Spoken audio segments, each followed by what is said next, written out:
Welcome to How to Be a Humane Leader Without Losing Your Job.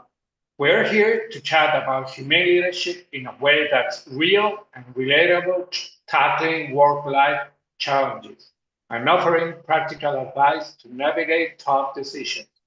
Whether you're leading a team or navigating your own career, we got you covered. I'm Roberto Torres. This is a startup engineering leader, and with me is Chris Overkin, a Fortune 100 IT leader.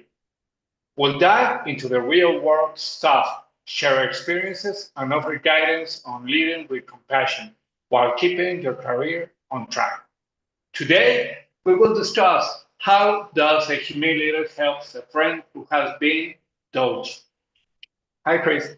How are you? Good morning.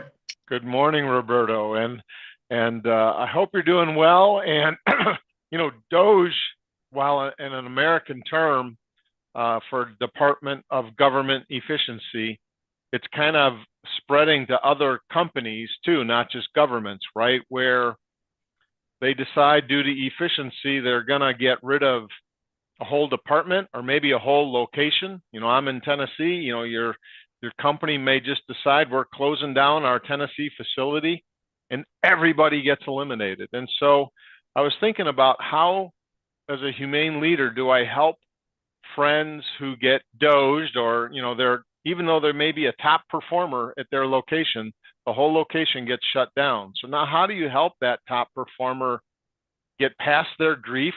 Maybe this was their favorite job in their whole life. How do they get past their grief and help them get going on that job search? Because I think the economy, and my view, is getting a little bit shaky. I'm hearing about more layoffs, and certainly Doge is becoming efficient, is really becoming popular. And I think there may be a lot more unemployed people soon. Yeah, I have read the news about all these things about dogs in the States. And yes, it's a common thing. But I think the most important is, as you mentioned, you're a human leader who could help a friend move on from this grief. And, and I think it's more important also to provide some pointers about what they should do and what they shouldn't do. And specifically, if I go for the latter, I think is don't spend money that maybe you won't be having later on. Do the work of finding a job immediately as soon as you know that you will have it. If it's today, if you know that in 2 weeks' time you won't have a job, find begin finding a job today, not in 2 weeks' time. Be ahead of your future competition. Yeah, because I believe there is going to be a lot more competition. And what's happening on the Doge side is where even the very best and top performers in their area are losing their jobs because the entire function is being eliminated. And so while I think, my virtual friend I'd allow them to grieve and complain, and this isn't fair, and pound their fist on the table. Yeah, it's not fair. I agree. Not fair that you were a very good performer and you had a lot of years of service doing great work. But the reality is that in whole, in entirety, that department, that job function, that company, whatever it is, wasn't efficient enough and delivering enough value. So sometimes these kinds of layoffs, they're not a personal reflection of you and your skills. So to your point, set up your budget, save your money so that you can search and find the best job that you can, but only grieve and complain for a little while and don't let it permeate your life. Just move on. You know what? You get a day or two to complain, and now I want to hear from them about, what kind of job do you want to do next? What was the part you loved about that job that you got let go from that made it so wonderful that you're so passionate about it? But there had to be something you also hated about it.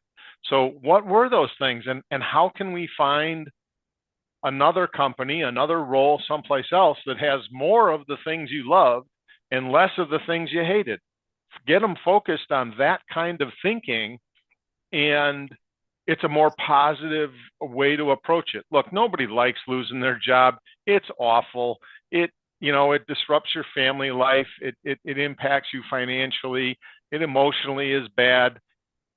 But the reality is we all need to work to feed our families, to feed ourselves, to put a roof over our head. So let's get through the grief quickly, and let's start focusing on coaching them on things to think about in this preparation for their interviews. What did you love? What did you hate? How do we focus on the love and forget the hate? Because you certainly don't want to be talking about the hate in the interview.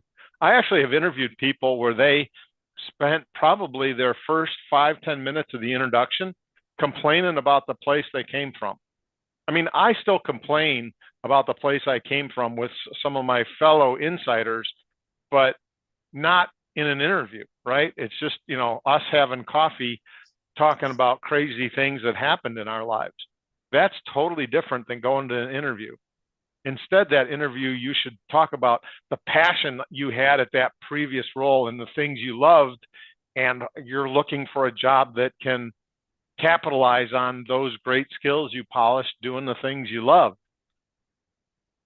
Yeah, and one thing is you mentioned the good and the bad stuff, but be away from the bad stuff. But I think that understanding what is the bad stuff will help you. And let me tell you why. Not in any interview, but let me tell you why.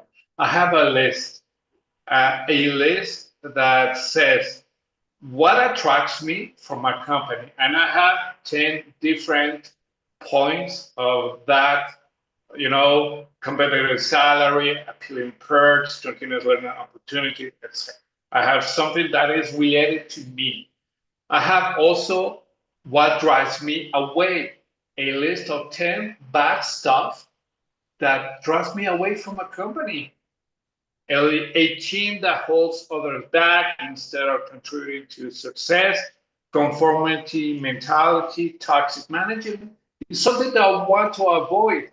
And when I created this bulk list, it helps me recognize the company that I want to work with instead of something that might be a diffusion of energy, something that I was, oh my God, I got I got out from a company that treated me bad, that was bad for me, onto other one that is even though better, not better, badder. Badder, yes, worse, Yeah. worse. Yeah, no, you know what? That is a brilliant way to approach it, because I think if you can properly identify those things that you didn't care for. Now, I'll use an example.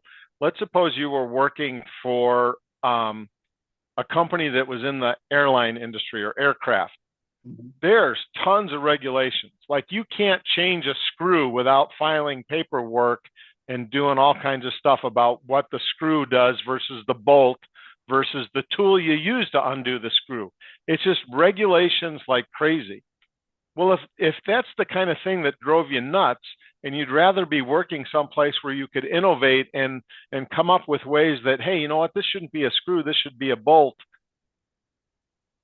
without filing all kinds of paperwork. Now, again, I'm using kind of a manufacturing perspective, but there are things in your job that you didn't care for that are not necessarily evil, right? They don't have to be evil things you didn't care for, but it could be things like heavily regulated. So therefore, you needed to spend a lot of time studying the rules, studying the law, and saying, can I actually implement this feature that I want to implement without breaking the law? What a pain. Well, maybe you should stay out of banking, aircraft, tax preparation, right? Why? Because it's heavily regulated fields. Well, I'm going to make up that you worked for H&R Block, let's say. That's a big tax company here in the United States. Well, if that kind of stuff turned out that all those regulations was the most frustrating part of your job, don't go to an accounting company. It's just try and look for some of those general aspects, not necessarily evil things, but sometimes just things that, you know what, they aren't you. They aren't creative. You want to be a creative. Well, gosh, the airline manufacturing companies that make engines, make landing gears, that's all heavily regulated. Don't go work there. Yeah. Uh, uh, it, it, as, you, as you mentioned, you are a creative guy or girl. Be in an industry that fosters that creativity that you couldn't have in an industry which is rigid, which is only based on processes that you cannot uh, deviate from those ones. So I think it's cool. Mhm. Yeah. But yeah, actually, saying that, and one thing is, let me tell you that besides that, those two lists, further on, I created another two lists. The first one, well, the third one was what brings me together, you know, and I have also 10 different stuff. There's 10 different factors. The first one was well, recognition, career growth path, companies that empower and unlock the full potential of the team. That's something that brings me together. And also what separates me from my company. Lies and broken trust, lack of transparency and uncertainties about the future, lack of commitment is something. So you as an individual or we as a community have to say to a friend of ours, hey, if you create this list, you will understand and recognize the companies that you want to work with rather than the ones that you don't. Yeah, absolutely. I mean, and sometimes when you go on an interview, it can be hard to really detect some of these things. Sometimes it's almost like you almost have to be like a police detective or a spy to detect, right? So, as an example, I'll give you, in most companies in the U.S., they have what's called a Family Leave Act. So let's suppose Roberto has his wife has another child, so now you've got a new baby in the family. Now they probably in the United States would have what's called the Family Leave Act, which allows you after the birth of the child to take some time off. But it's always hard to tell how much the company really embraces that, right? You go and do that, but they really kind of frown upon it. Well, look around the office. Do you see celebration of somebody who had a baby? Do you see as you're walking past offices or cubicles or desks that there are, hey, the banner's up. Janet just had twins. Hey, Steve has a new son, et cetera. If you see kind of the open celebration of these kinds of events, it is more likely to be a company that is going to be more supportive of that family leave and your family focused culture. If you have to walk by 200 desks to get to the office where you're going to do the interview, you don't see one birthday celebration sign, you don't see one congratulations on your new grandson, nothing like that.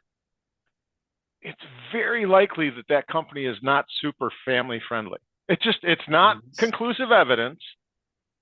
It's not something that you could say, well, they're violating U.S. law with the Family Leave Act. That's not what I'm getting at. What I'm getting at is some of those things that you really want in a company are really hard to detect in the first and the second and even the third interview. But you have to be really observant as you're going through the company to try and decide, does this seem like a place that's fitting with my culture? Now, some people may want nothing but work. I'm going to put my blinders down and want to sit at my desk, do my job. I don't want to hear about somebody else having kids or whatever. That's okay. But then you will observe that as you're kind of walking through the workplace, is this a place, a match for you? So do a little detective work just through, observation to try and see if some of those soft requirements you have for the job are visual in the workplace. Can you see evidence that they're celebrating birthdays, that they're celebrating work anniversaries? Wow, 5 years with the company. Great job, Roberto. 20 years with the company. Fantastic.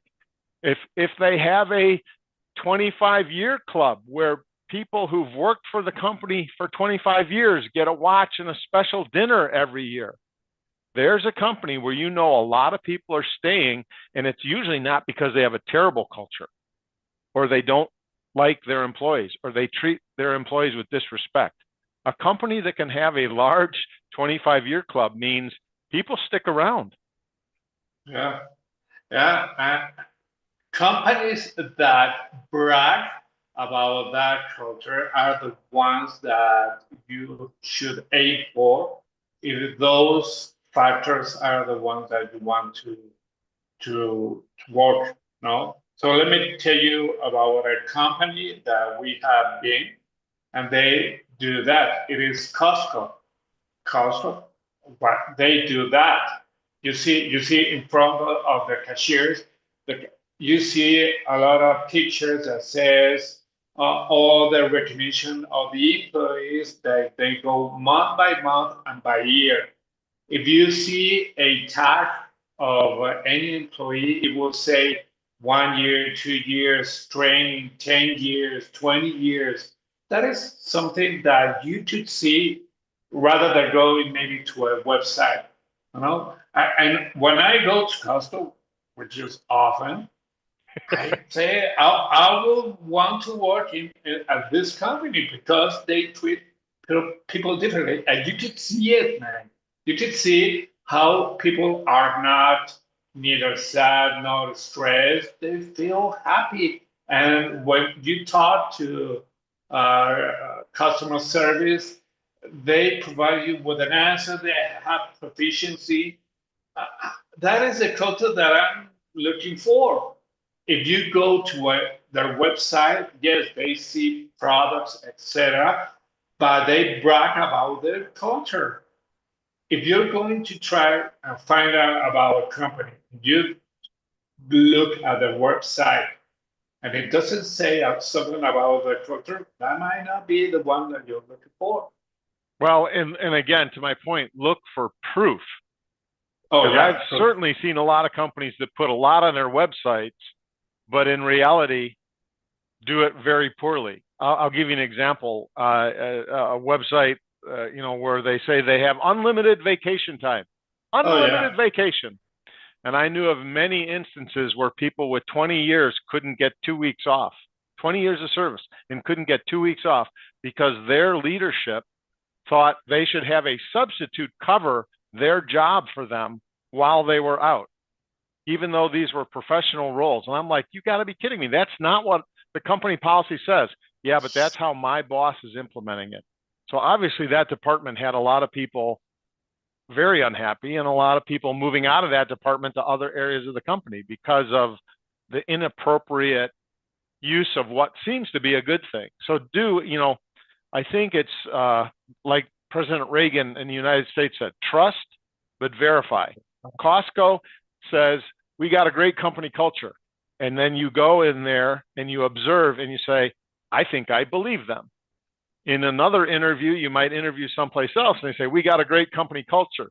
And you go in there and you see row after row of cubicles. Nobody's talking to each other. And there's no birthday banners by the coffee machine. And, oh, really? You got a great culture, huh?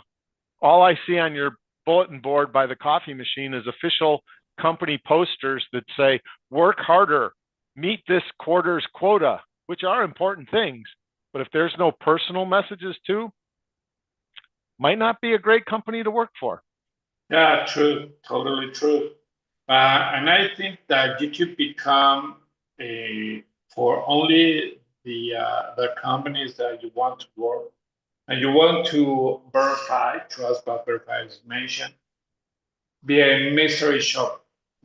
Try to go to if they have stores or they are retail, something like that. Go and look at the employees. Are they happy? No. Are they stressed or not? If they are a digital product, try interacting with customer service.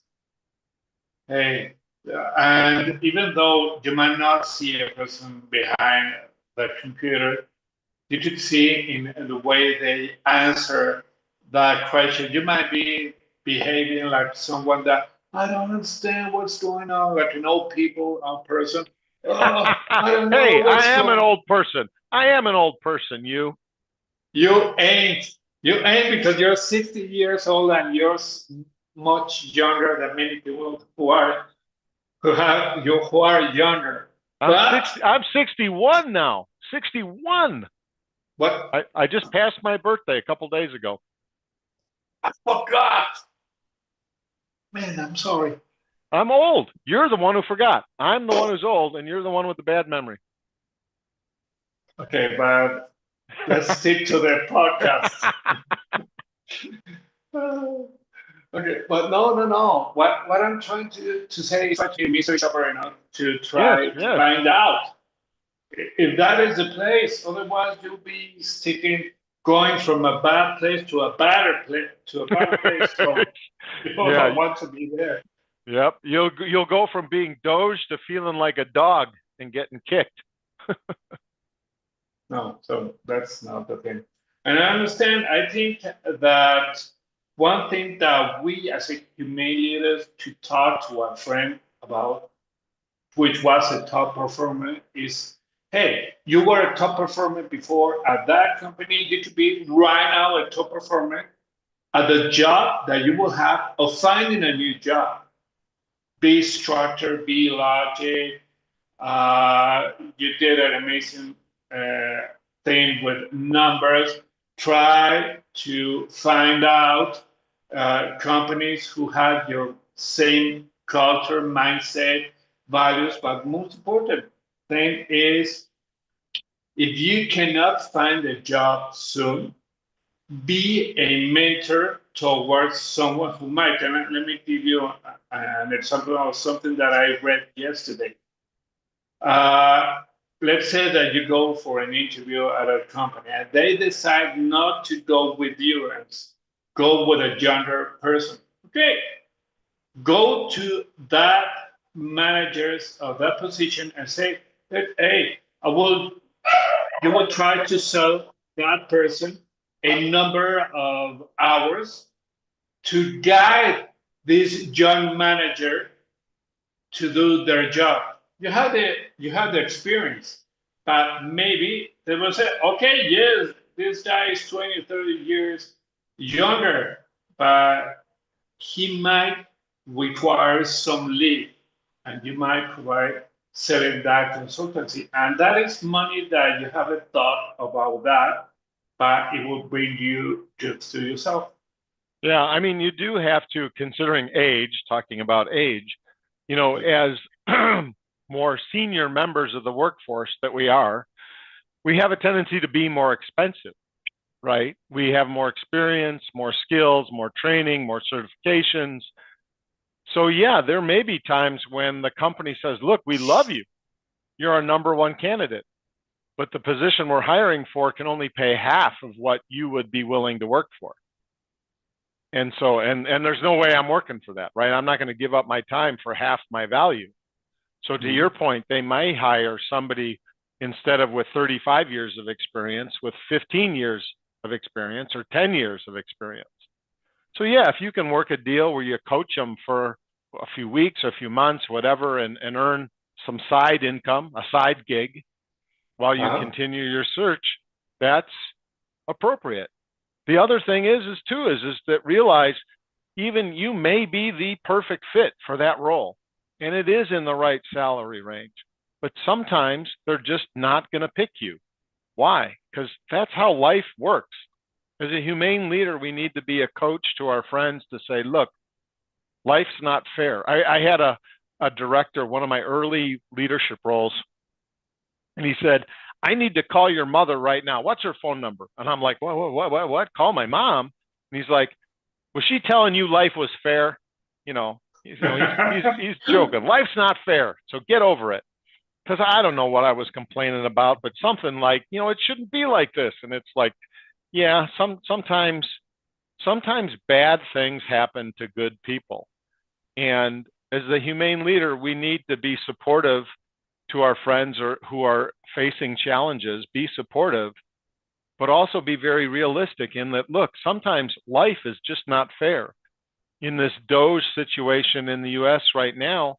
Really good people are going to get laid off. People who are top at their job.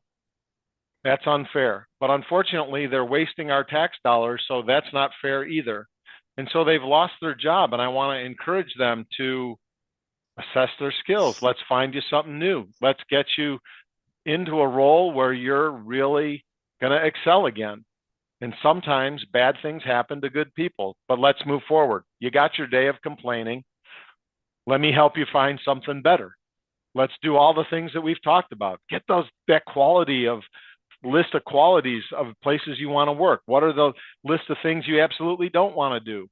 Let's look at our LinkedIn contacts. What are some of the companies where some of our contacts we've made over the last 35 years? Where are they all working now? And could they, help get your resume past the AI screener, so that at least some human really looks at it and says, yeah, we need to talk to Chris because he's got a lot of qualities that fit what we're looking for that unfortunately weren't on his resume, but since you've told me about what he's done, let's talk to him, right? And you get those opportunities. So the humane leader is humane, but I also want the humane leader to think about being realistic with their friend, right? Don't don't Don't don't sugarcoat don't everything. sugarcoat it, right? Be realistic. Look, the job hunt is going to get harder the older you get, because the older you are, the more salary you demand, so that there's just less of those jobs versus entry level beginning jobs that only pay $50,000 a year, right? There's a lot more of the $50,000 a year jobs than $200,000 a year jobs, and even less to $500,000 a year jobs or $1 million a year, right? It's a pyramid. So sometimes, being realistic is critical too, to say, look, it's going to be challenging. So let's get ready for the long run, be financially prepared, like you said. Let's structure it and get going.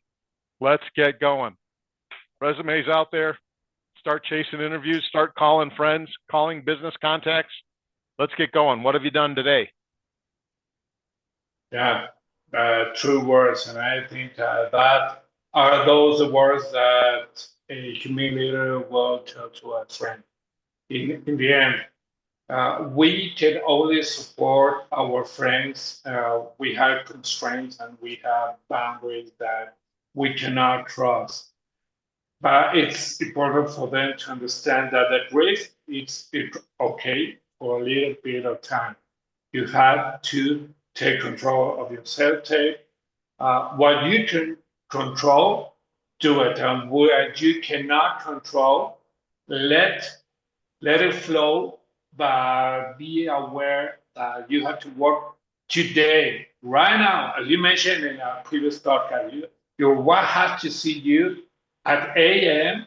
looking for a job and stick that way and have a rest time when you can, but think that you are on an office and you have to be productive. You have to be a top performer, but instead of a company, of yourself. And with that in mind, you will find a job. Absolutely. Absolutely. Cool, man. Well, I think with this, we could end this episode. And now we'll see you next week.